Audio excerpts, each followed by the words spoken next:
The road ahead is a challenging one. Yes, we expect Canada's trucking and logistics sector to add a net 9,000 workers per year between now and 2030. But this sector knows a thing or two about supply and demand.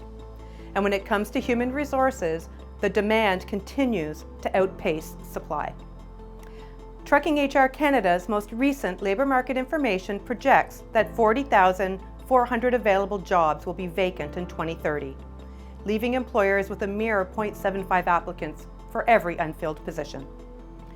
Even under our most optimistic outlook, an outlook that relies on support for recruiting and retention efforts, employers will need to recruit, train, and onboard 10,300 more workers than they have today. Workers who will support almost every sector of Canada's economy. Workers who will be the nation's first line of defense against supply chain disruptions. And workers who are needed to offset a dramatic demographic challenge. Between 2016 and 2021, Canada's labour pool saw a 3.4% annual increase in the number of workers 65 and over. In non-driving, trucking and logistics roles, those numbers rose 6.2% per year. As for transport truck drivers, the number of those aged 65 and over rose 8.6% annually, placing 9,290 more drivers into that age bracket. But there are signs of promise for the road ahead. 10% of trucking and logistic workers were under the age of 25 in 2021. That means the sector employed 34,185 more youth than it did in 2016. In just 5 years, the number of drivers in this age group almost doubled, accounting for 18,690 people behind the wheel. Didn't Canada's overall labour force see an 8% drop in people under the age of 25?